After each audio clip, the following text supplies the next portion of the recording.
Queridas amigas, amigos de Forum, los meses y los días son viajeros de la eternidad. El año que se va y el que viene también son viajeros. Para aquellos que dejan flotar sus vidas a bordo de los barcos o envejecen conduciendo caballos, todos los días son viaje y su casa misma es viaje.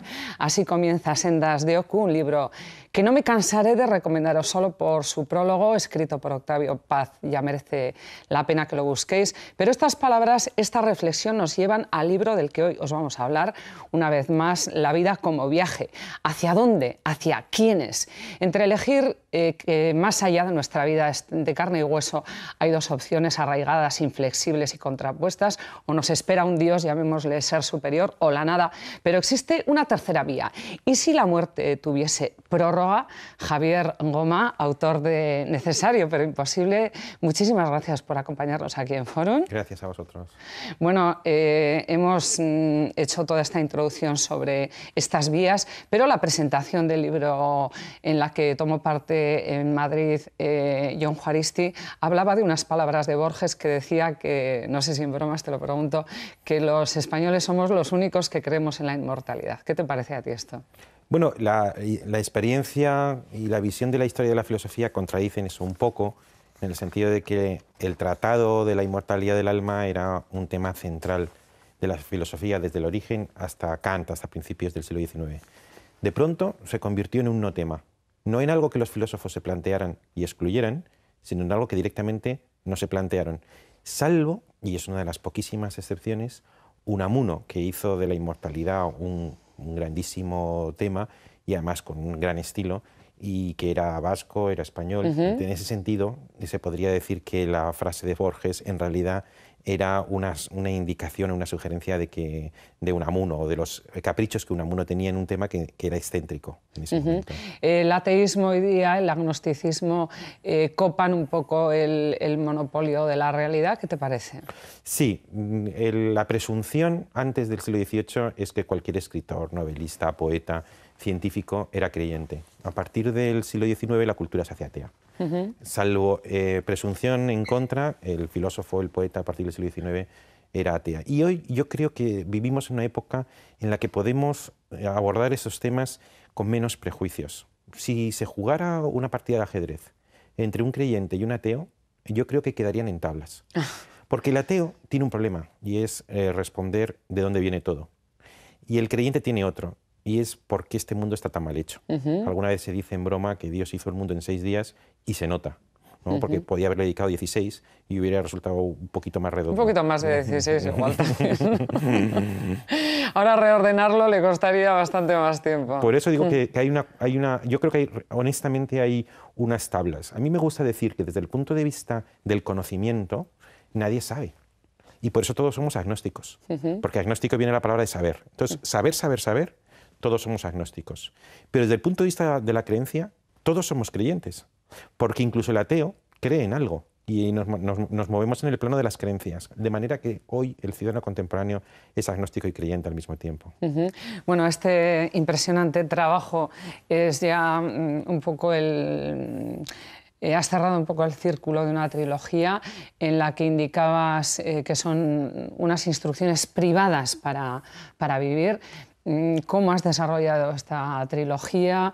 Este es digamos, el colofón, el resumen de todo. Cuéntanos un poco. Este libro, Necesario pero imposible, termina con un capítulo que se titula Raptado por las musas, que es un ensayo sobre la vocación literaria que en realidad no tiene nada que ver con el resto del libro, pero era una manera de decir al lector, oye, si has querido seguirme por estos 3 libros de la trilogía y este otro de la esperanza, quiero contarte no solamente esos conceptos que te he podido desarrollar antes, sino cuál ha sido la emoción poética, el eros o el enamoramiento que me ha llevado a mí a dedicar los mejores días y los mejores años de mi vida a algo que nadie me ha pedido, que es escribir libros.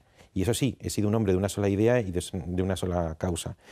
Y es verdad, tiene mucho que ver con un volverte sobre tu corazón y ver qué experiencia fundamental tienes. Pero a mí, cuando analizo mi propia experiencia, me interesa de ella lo que es universal.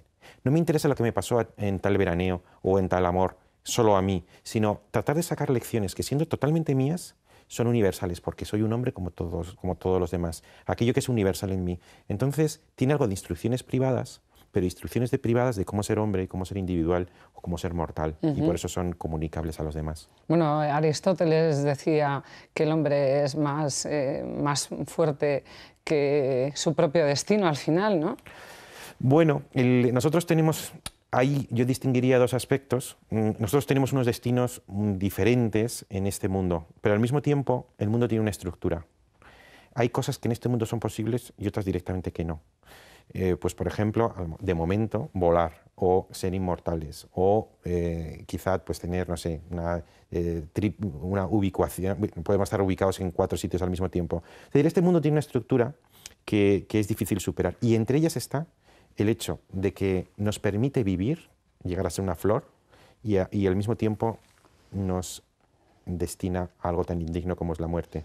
Y eso es estructural. Por tanto, todos los destinos pasan por eso. Precisamente te iba a comentar esta expresión tan tuya, tan del libro, que es la indignidad de la muerte. ¿Crees que este hecho es la última palabra? Por una parte, la indignidad de la muerte nos lleva a una especie como de mandamiento que nos podemos dar a nosotros mismos, que sería algo así como: haz que tu vida tenga tal dignidad que la muerte sea injusta, que la muerte sea un empobrecimiento, que la muerte sea realmente triste.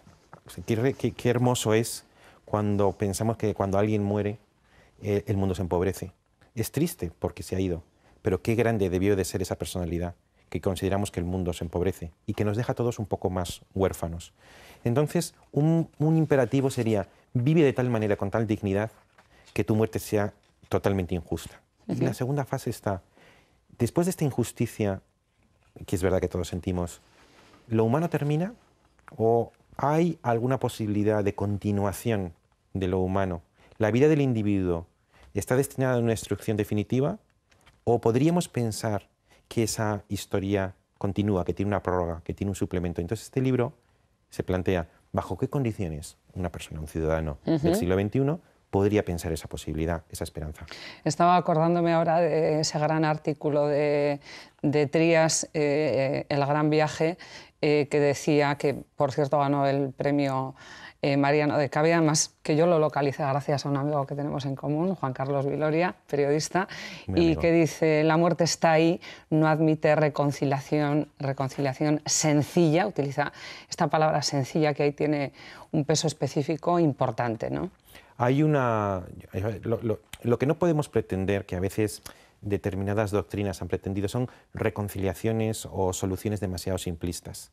No, nos morimos por esto, por lo otro. La muerte es un enigma, porque es lo que decía antes, nos permite al hombre tener conciencia de su dignidad incondicional, infinita, y al mismo tiempo que tiene conciencia de su dignidad, le destina algo indigno. Luego somos unas entidades un poco extrañas, dignas y destinadas a algo indigno. Entonces, la pregunta por la continuidad de lo humano, que es la que yo formulo en este libro, es natural. Cuando alguna vez me preguntan: oye, Javier, ¿por qué recuperas este tema justamente ahora? Yo doy la vuelta a la pregunta y le digo: ¿por qué hemos dejado de preguntarnos este tema durante 2 siglos? Es de lo más natural del mundo que una persona que tiene conciencia de su propia dignidad se pregunte si hay alguna posibilidad de continuación del humano, con un matiz. Y es que cuando en los libros anteriores yo trataba de escribir la experiencia de la vida, me gusta a veces definir qué es la experiencia de la vida, que es que si viene un marciano aquí a Bilbao y te preguntan: oye, Begoña, la vida vuestra de los hombres, ¿cómo es?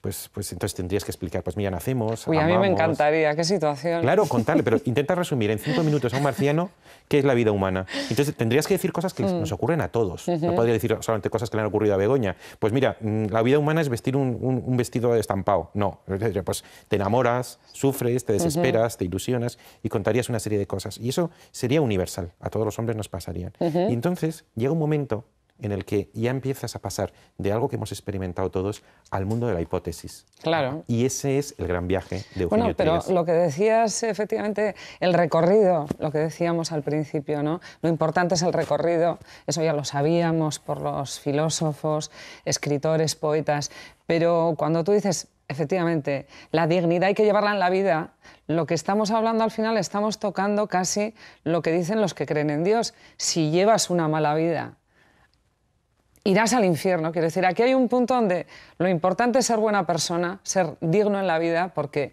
lo indigno llega en la muerte si tú tienes un comportamiento indigno en la vida, ¿no? No sé si me explico. Entiendo muy bien lo que dices. Al final toca lo religioso. Vamos a ver, el libro que yo presento es un libro que no va en absoluto contra la religión, pero es un libro que quiere marcar su propio territorio. Y el territorio que quiere marcar es una visión antropológica, es decir, desde el hombre y desde la mujer y desde su experiencia, y por otra parte una visión filosófica. Con lo cual, es verdad que este libro utiliza algunos de los resultados que podemos de la investigación teológica, pero quiere marcar un territorio específicamente filosófico, no presupone la fe, desde luego tampoco la niega, y se dirige a todas las personas, esas que antes te definía, de agnóstico creyente, que son todos los ciudadanos del mundo. Y con la confianza de que a veces yo planteo el libro de la siguiente manera. Oye, Begoña, si yo te digo, oye, ¿por qué no te vienes a trabajar a Madrid? Y dice, pero bueno, ¿cómo vamos a hacer esto? Pues mira, yo le voy a pedir permiso a tal persona para que te dé a ti una licencia para venir a Madrid, y yo te hago un plan creíble. Entonces luego tú te vienes a Madrid o no. Pero es creíble y luego tomas tus decisiones. Bueno, pues yo lo que pretendo en mi libro es ese gran viaje que habla de Eugenio Trías. Te voy a hacer una presentación creíble. Luego ya tú decides si te la crees o no, pero por lo menos que sea creíble, porque muchas veces viene envuelta en un papel que ha dejado de ser creíble. Y por eso en el libro a mí me gusta hablar de que hay una parte de civilización del infinito, o sea, las creencias del más allá. Filosóficamente vienen a veces con unas categorías que ya no son las nuestras. Entonces el libro hace una labor de civilizar todos esos conceptos para convertirlo, como antes te decía, en una oferta creíble. Cuando hablas de que el individuo es el más excelente de los entes, sí. ¿A qué te refieres? ¿Quiénes o cuáles son los entes y por qué? Mira, Begoña, si yo te digo, te voy a dar un filtro o te voy a dar un bebedizo, como en la Edad Media, que tú te lo tomas y vas a tener un sentimiento de euforia, de felicidad, siempre con independencia de lo que le ocurra a tu marido, a tus hijos, lo que te ocurra en el trabajo, con independencia de tus decisiones existenciales, de tu propia decisión individual, de tu vida individual. La mayoría de la gente no se tomaría ese filtro, porque prefiere ser infeliz tomando sus propias decisiones, como consecuencia de sus propias decisiones, a ser feliz de una manera despersonalizada. Por tanto, lo más importante para el hombre, incluso por encima de ser feliz, o de ser virtuoso, es ser individual. Tenemos que ser individuales. Y el gran flor que ha producido el mundo, el último estadio de la evolución de la vida, el mayor progreso moral que ha hecho nunca la civilización, es la posibilidad de ser individuales, de tener conciencia de nuestro valor único e irrepetible. Y eso es un placer y es un logro exquisito que no deberíamos nunca perder.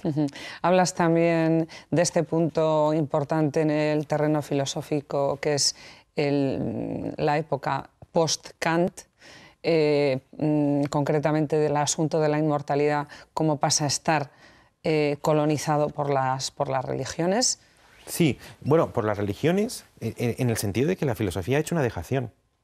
Porque yo creo que antes te lo comentaba, que es de lo más natural que un individuo se pregunte, quiere vivir, todos queremos vivir. Y que ahora tenemos la pulsión de seguir viviendo y seguir siendo. Y la muerte nos dice que no, y produce una destrucción definitiva. Entonces la pregunta es natural. Y de hecho, a la historia, no solamente en la filosofía, en la literatura, en el arte, ese anhelo está muchísimas veces reflejado. Y de pronto se produce algo tan antinatural en el siglo XIX y XX que la filosofía deja de preguntarse por ello. ¿Por qué?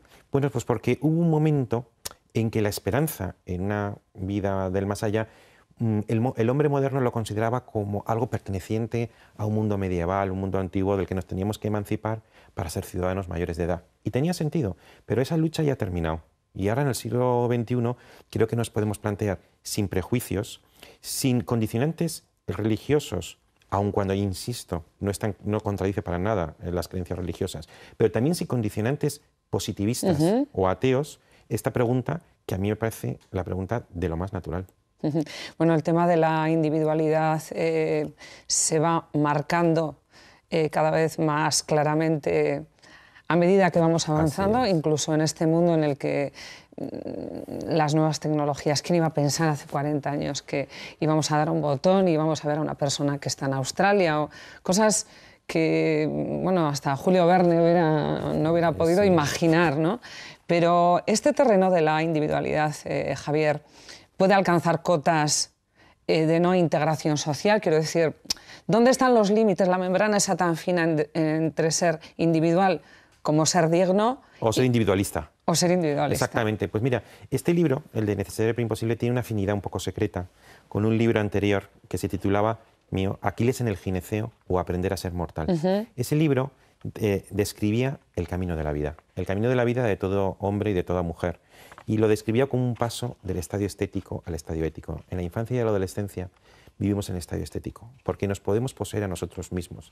Y vivimos en lo que en algún lugar he llamado una ociosidad subvencionada, subvencionada por los padres, subvencionada por el Estado. Y de pronto tenemos algo muy extraño que hacer. Y es que esa persona que vive para sí mismo, que se autopertenece, ese joven que apenas tiene obligaciones, tiene que experimentar una doble especialización. La especialización del corazón y la especialización del oficio. Es decir, normalmente acaba buscando pareja con la que constituye una casa y acaba escogiendo un oficio de los muchos que hay.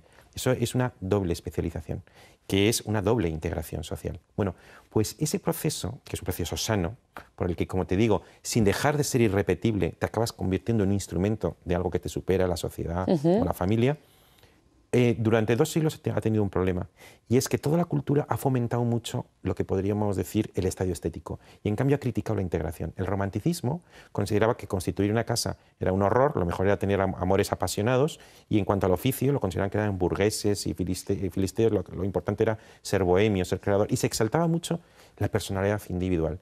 Y en cambio se criticaba y se menospreciaba todo lo que representaran límites, todo lo que representaran especializaciones. Hoy tenemos un problema pendiente y es cómo decir a ese chico o a esa chica liberada que toda la cultura conspira para decir que sea ella misma, que sea auténtica, que se autorrealice.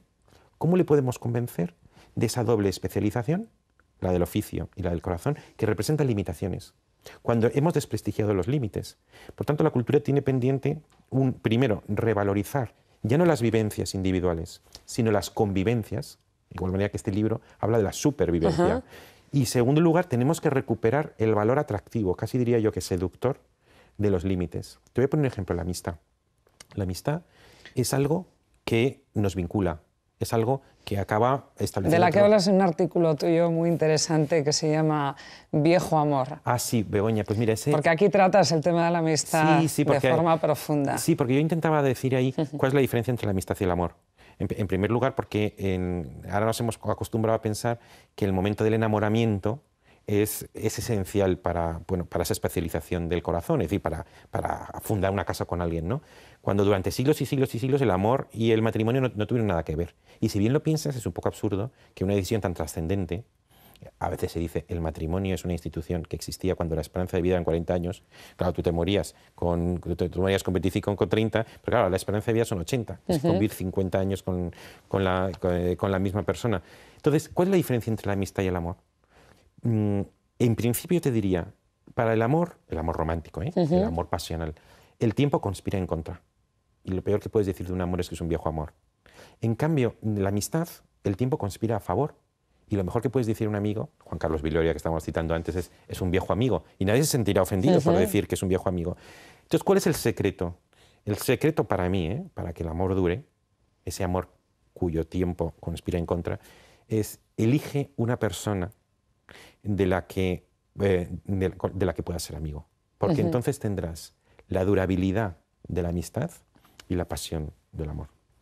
Bueno, utilizas también un ejemplo, esto de los platos malabares, que explícanoslo. Sí. ¿Qué relación tiene este ejemplo con este debate sobre la trascendencia, vamos a decir así, de la muerte? Claro, porque yo hablo, como muy bien dices en la introducción del libro, sobre esos juegos malabares, en el sentido de que nosotros tenemos que ser individuales y tenemos que ser individuos en este mundo. Es pasar del estadio estético al estadio ético, ser personas con una doble especialización, constituir una casa, elegir un oficio, ser personas de una dignidad, que tu muerte sea injusta, lo que estábamos hablando antes, ya es mucho.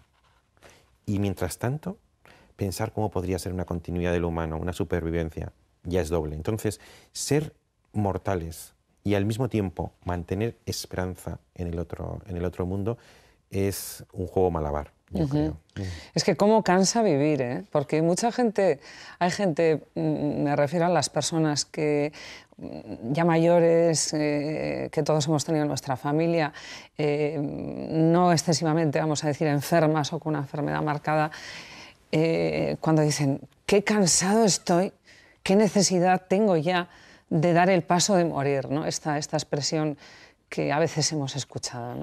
Sí, cuando yo escribí Aquiles en el gineceo y describía el paso del estadio estético al estadio ético, por qué Aquiles, que era inmortal, eligió ser mortal y eligió ir a Troya para morir y morir joven, y yo ponía mucho énfasis en ese paso, que yo es el que experimenté muy intensamente cuando tenía 20 y tantos años, ¿no?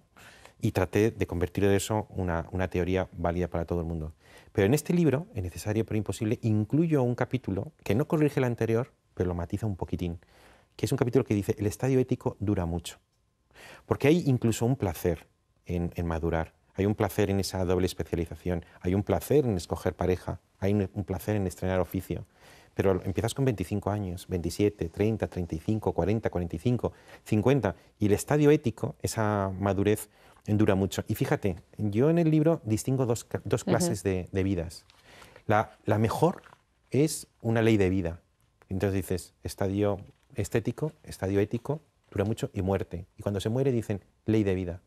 Pero luego está mucha gente que son, y que no nos debemos olvidar, y que la filosofía ha olvidado muchas veces, que son esa gente que ni siquiera tiene ley de vida, que son vidas sin destino, son vidas tachadas, y muchas veces sin culpa por su parte. Personas que por circunstancias sociales, por circunstancias económicas, por circunstancias culturales, tienen una vida que podríamos llamar casi indigna. Y que son vidas, como te digo, tachadas. ¿Y no tiene la culpa, Javier, un poco el tipo de sociedad que estamos creando? Bueno, el modelo de sociedad. Yo sé que es contracorriente lo que voy a decir ahora, pero ya lo he dicho muchas veces. Yo creo que vivimos en la mejor época de toda la historia universal. Y suelo hacer una fórmula para Esto está muy bien escucharlo, ¿eh? Bueno, sí. pero yo te voy a hacer una pregunta a ver qué me contestas. Y si tú no supieras qué posición vas a ocupar en la sociedad, o sea que el azar o la lotería te podría llevar a ocupar unas posiciones u otras, ¿qué otra época elegirías tú para ser pobre, para que te duelen las muelas, para ser una persona con algún tipo de hándicap físico o psicológico, para ser extranjero, para discrepar del poder, para ser preso, etcétera, etcétera, etcétera? No conozco a nadie que no diga hoy, hoy, hoy, hoy, hoy. Eso significa que en los últimos 40, 50 años, esta sociedad, que ha pasado por tantas cosas, entre otras 2 guerras mundiales, una guerra civil, etcétera, pues esta sociedad ha sido capaz de combinar 2 cosas buenas que prácticamente nunca se combinan: la dignidad moral y la prosperidad económica. Somos una sociedad que hemos sido capaces de reconocer la dignidad al individuo, de crear una sociedad justa y encima con una prosperidad económica que nunca hemos conocido. Lo que sucede es que cuando somos prósperos, nuestra capacidad de quejarnos es mucho mayor. Aquí estás hablando, lógicamente, de la sociedad occidental, porque sin duda. Nos olvidamos siempre de que existen muchos millones de personas que están en guerras civiles, sufriendo enfermedades tremendas, de una pobreza. Esto también es la típica pregunta que se les suele hacer a los creyentes. Si Dios existe, ¿cómo puede permitir esto, ¿no? Bueno, es que entonces...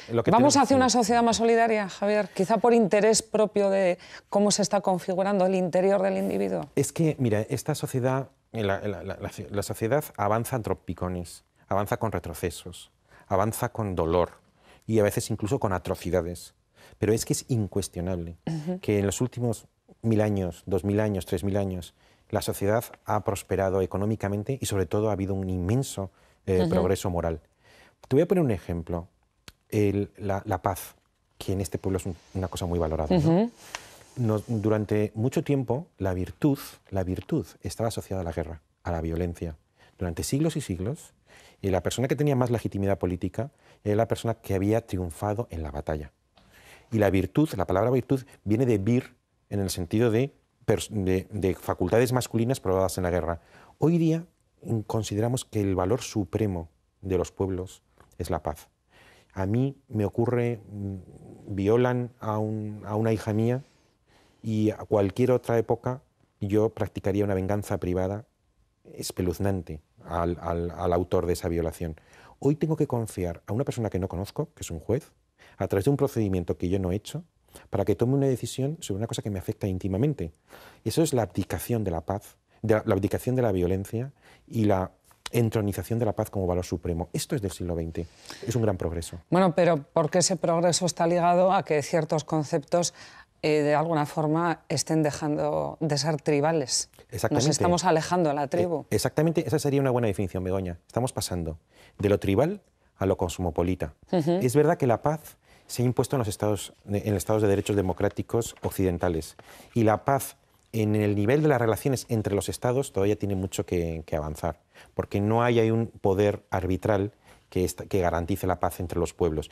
Pero en los pueblos, el País Vasco, España, ha sido territorios que han sido escenarios de una violencia y un enfrentamiento casi interminable. Estamos viendo cómo por todas las partes se convierte la paz en el valor supremo. Y eso es muy importante. Podríamos decir, discutid, deliberad, enfrentaos lo que queráis, podéis incluso reñir, pero dejemos el cuerpo en paz, el cuerpo físico, lo apartamos de la discusión. Has hablado de este tema que está muy relacionado también con un apartado importante del libro Paz, Tribu, Sociedad Actual, que es el lenguaje, que analizas en varias partes del libro. El lenguaje como algo incluso que va más allá de la persona, o sea, que es un concepto que tiene entidad propia. Sí. Mira, por una parte, un filósofo es un literato. Mira, por una parte tengo que decir que el filósofo utiliza conceptos, como el científico, pero sus tesis no son probadas en un experimento como el científico, sino que un filósofo es una persona que pronuncia conceptos que no puede demostrar. Por tanto, tiene que convencer, que es como un novelista o como un poeta. Un verdadero filósofo es una persona que tiene un lenguaje literario apto para convencer, para persuadir y para seducir. Y eso es algo que, desgraciadamente, la filosofía contemporánea ha olvidado demasiado. Los principales libros de los últimos 20, 30, 40 años parecen escritos en hegelico, que es el lenguaje que inventó Julio Cortázar en Rayuela. Hay un momento en que describe una especie como de relación amorosa y para describir esa situación amorosa, especie como de situación orgásmica, utiliza un lenguaje inventado por él. Pues ese lenguaje podría describir bien la filosofía contemporánea. Yo creo que la filosofía tiene un imperativo de claridad, de brevedad, de seducción, de emoción. No solamente es el concepto, es el eros o la emoción que ese concepto te produce, la que el filósofo debe ser capaz de transmitir.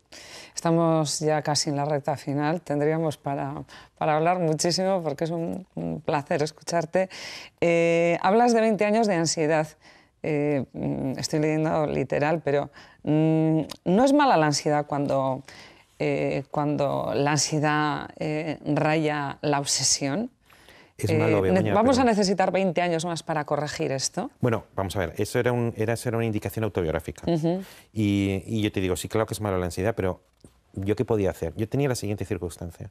Yo es que de verdad ha sido mi experiencia, una vocación literaria totalitaria, por eso el capítulo se llama Raptado por las musas, y muy temprana, con 15, 16, 17 años. Y sin embargo, de una madurez tardía. Si tú tienes una vocación temprana y una madurez tardía, eso se traduce en ansiedad, porque todo tu ser se orienta hacia algo que no tienes la madurez para buscar forma, para darle comunicación. Por tanto, estuve 20 años dominado completamente por la ansiedad. A cambio, una concentración de energías extrema que cuando ha salido todo a partir de los últimos 10 años. Esto que dices, que estás en Troya, ¿qué sentido tiene? ¿Qué sentido tiene? Porque, explícanoslo, yo lo he leído, pero... Mira, Aquiles en el Gineceo, o Aprender a ser mortal, cuenta el mito de Aquiles, no el de la madurez, sino el de la adolescencia. Aquiles era hijo de una diosa, y le dijeron a la diosa que su hijo iba a morir. Sí iba a la guerra de Troya. Entonces escondió a su hijo en un lugar que nadie podía imaginar que Aquiles, el gran guerrero, pudiera estar, vestido de mujer en un gineceo, que son las zonas dedicadas a las mujeres en el reino. Pero por otra parte, los griegos sabían que solamente iban a ganar la guerra de Troya si contaban con Aquiles. Entonces Ulises se vistió de vestido de mercader y logró capturar a Aquiles. Y la pregunta que yo hacía era, ¿por qué Aquiles, que en el gineceo era eterno como un dios, decidió ir a Troya, donde sabía que iba a morir, ser mortal y además morir joven? Toda la vida del hombre, la tuya y la mía, Begoña, es la historia del paso del gineceo a Troya. Es la decisión. Es la decisión de la entrar, voluntad de entrar en el mundo sabiendo que vas a morir, y vas a morir joven, porque todos, aunque muramos con 100 años, morimos demasiado pronto. Estamos fuera de tiempo, pero un segundo, una pincelada de este término tan arraigado a tu propia trayectoria, que es la ejemplaridad. No hemos hablado de ella, pero ¿qué significa para ti? Es esa especie de deslumbramiento que provocó mi vocación cuando tenía 15 y 16 años. Para mí es el centro de todo. Es decir, la ejemplaridad es un modo de acceder a la verdad a través del ejemplo concreto. El ejemplo no es solo algo que ayuda al concepto. El ejemplo es si yo te digo, Begoña, tú quieres explicar a tu hijo qué es lo decente, o qué es lo valiente, o qué es lo bueno, no le vas a mandar a un diccionario o a la Wikipedia. Le dirás, mira, este ejemplo es un ejemplo de decencia o es un ejemplo de indecencia. Por tanto, el ejemplo es el modo en el que accedemos a las verdades morales. El ejemplo lo es todo. Y sin embargo, ha sido abandonado y lo quise poner en el centro del debate. Ahí tenemos otro fórum, porque no hemos hablado ni de la importancia de las cosas pequeñas, de la vulgaridad, también otro tema que te interesa mucho. Sí. Pero bueno, espero que tengamos ocasión. Ha sido un placer. Esta sabes que es mi casa, Bilbao, o sea que yo vendré siempre que me invitéis o sin invitación. Fórum también es tu casa, porque además aquí esta es la casa de todos. Ha sido un placer otra vez. Es que ricasco, Javier. Todo mío. Amigos, la esperanza que puede sobrevenir tras la muerte, la inmortalidad eternamente prorrogada. Nos lo propone Goma. En plena ruta seguiremos, porque todos los días son viaje y la casa misma es viaje. Es que ricasco, agur.